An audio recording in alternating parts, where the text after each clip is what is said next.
बिस्मिल्लाहिर्रहमानिर्रहीम। लाखों करोड़ों दुरूदो सलाम मोहम्मद मुस्तफ़ा सल्लल्लाहु अलैहि वसल्लम और आले मोहम्मद पर। मैं हूं उमर दराज गोंदल।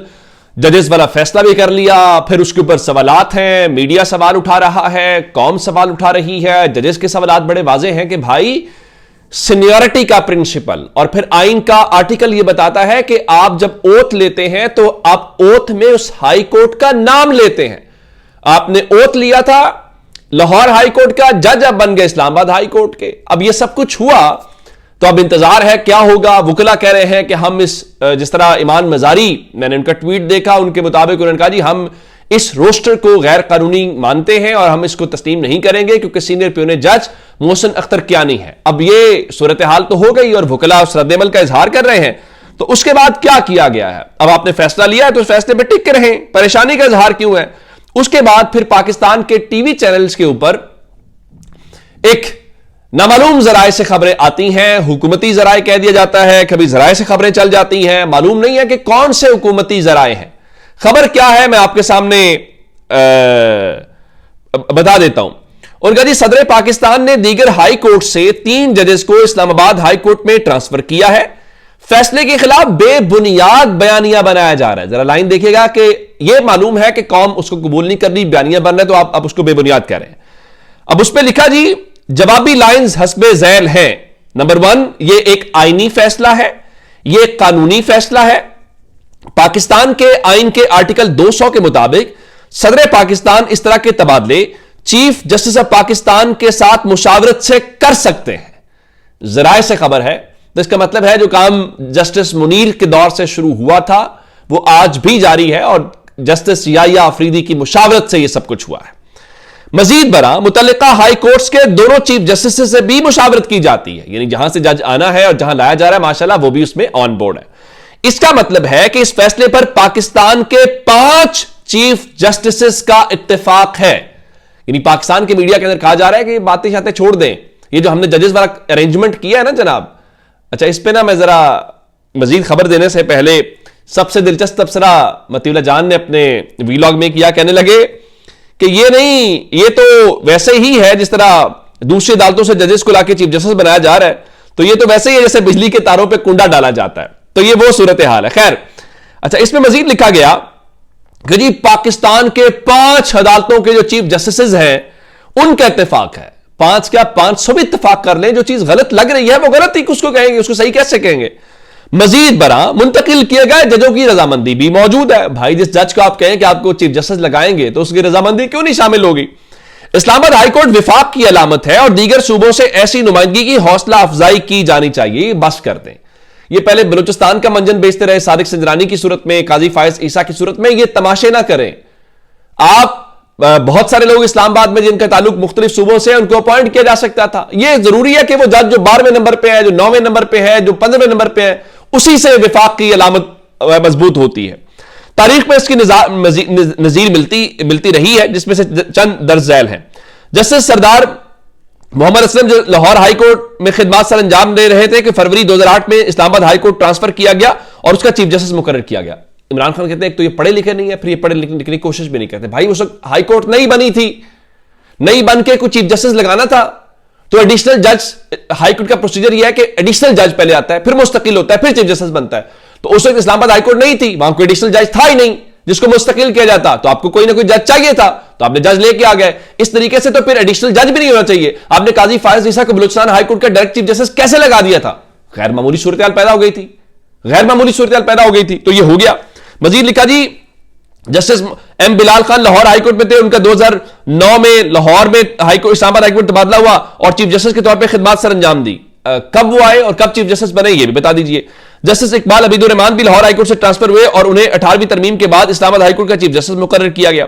इस्लामाबाद हाईकोर्ट के मुंतखब और मुतासरा जजों का खत ज़ाब्ता अखलाक की खिलाफ वर्जी है, क्योंकि जाती मफाद फायदा उनके रवैये पर कभी असरअंदाज नहीं होना चाहिए। नहीं, वो जो जज सवाल उठा रहे हैं जायज सवाल कि जनाब ये सीनियरिटी है, ये फेडरल जुडिशियल सर्विस नहीं है, ये आइन के साथ फ्रॉड है। ये पाकिस्तान के लोगों को, जो आज डॉन के एडिटोरियल ने कहा है कि पाकिस्तान के चीफ जजेस बेयारो मददगार हैं, तो पाकिस्तान के लोगों को कहां से इंसाफ देंगे जो खुद इंसाफ के तलबगार हैं? तो आप कह रहे हैं उनके ज़ाब्ता अखलाक की खिलाफ वर्जी होगी, उड़ा के फेंक दे सबको पाकिस्तान से बाहर।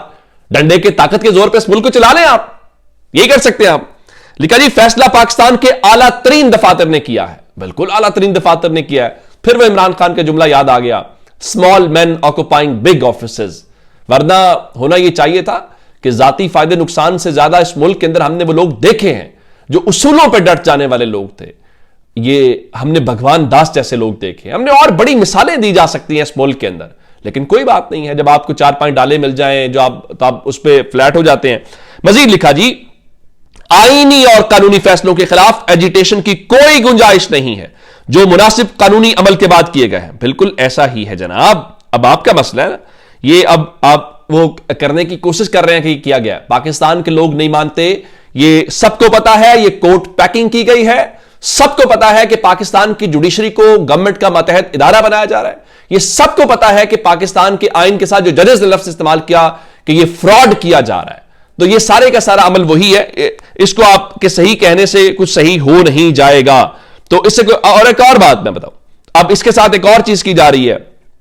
अब पता है कि जजेस बोल रहे हैं, अब डर खौफ है, तो इत्तलात ये है जी कुछ जजेस के खिलाफ फिर सुप्रीम जुडिशल काउंसिल के अंदर कार्रवाई लाई जाएगी।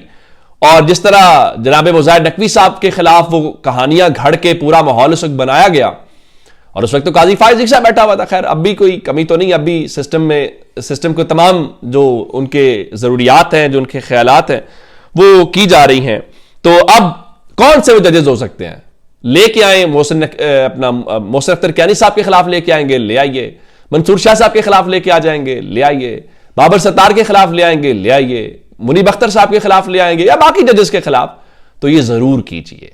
मेरे ख्याल से इस कौम को भी जरा एहसास होना चाहिए, उनको बार बार जो अब सुप्रीम जुडिशल काउंसिल और बाकी चीजों के अंदर है, ताकि पता चले कि इनकी आंखों के सामने, और ये जो बैठे हुए लोग हैं इनको पता चलना चाहिए कि इनके साथ क्या हो रहा है। यानी अंदाजा कीजिए कि ये जो अब वो मामला हुआ है 26वीं आईनी तरमीम के बाद, ये जो एक पीका वाला तमाशा लगाया गया, आज साद रफीक, उनका ताल्लुक मुस्लिम लीग नून से है।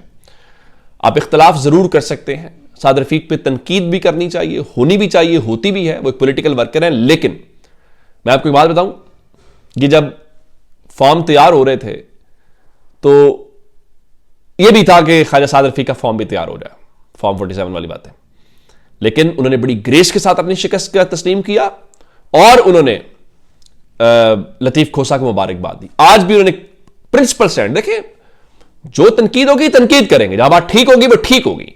उन्होंने क्या कहा? उनका जी फेक न्यूज बहुत बड़ा मसला बन चुका है जिसका इलाज लाजिम है, लेकिन किसी हुकूमत के पास शहरियों पर शिकंजा कसने के लामहदूद इख्तियारात नहीं होने चाहिए। याद रहे कवानीन की छड़ी हमेशा वक्त बदलने के साथ उसे बनाने वालों के खिलाफ इस्तेमाल होती है। ये बात सब कहते हैं, फेक न्यूज की कोई भी सपोर्ट नहीं करता, ना आप करते ना मैं करता हूं। पाकिस्तान में सबसे ज्यादा फेक न्यूज कौन फैलाता है हमें पता है, टीवी स्क्रीन के जरिए, किस और के जरिए से, नामालूम जराए से। साद रफीक कह रहे हैं हुकूमत के पास ये लामहदूद इख्तियारात नहीं होने चाहिए। बिल्कुल ठीक बात है। दूसरा इनका ये भी ज़हन में रखिए कि जब वक्त बदलता है तो ये कवानीन बनाने वालों के ऊपर इस्तेमाल होते हैं, तो ये इस बात को भी ना भूलिएगा। अच्छा, फिर जनाब एक और, आज इस्लामाबाद में मसाजिद से ऐलानात हुए। वहां पे एक SHO साहब हैं और वो SHO साहब बहुत तगड़े हैं। उन्होंने एयर कमोडोर सज्जाद हैदर के साथ जो सलूक किया था वो भी हमने देखा था, फिर अभी सहाफ़ियों के साथ जो सलूक किया वो भी सब जानते हैं। जो SHO है वहां के जनाब थाना सेक्रेटरिएट के इशफाक वड़ाइच, उन्होंने आज ऐलान किया और पतंगबाजी के हवाले से ऐलान था, और किसी का बच्चा पतंगबाजी करते पकड़ा गया तो उसके बाप पर पर्चा दूंगा, सड़क के दरमियान जूते मारूंगा, घर भी डिमोलिश का लफ्ज एक से ज्यादा बार इस्तेमाल किया। अच्छा, वैसे आपस की बात है, ताज़ीरात पाकिस्तान में कोई सजा लिखी है कि आप पतंग उड़ाएंगे तो आपका घर गिरा दिया जाएगा?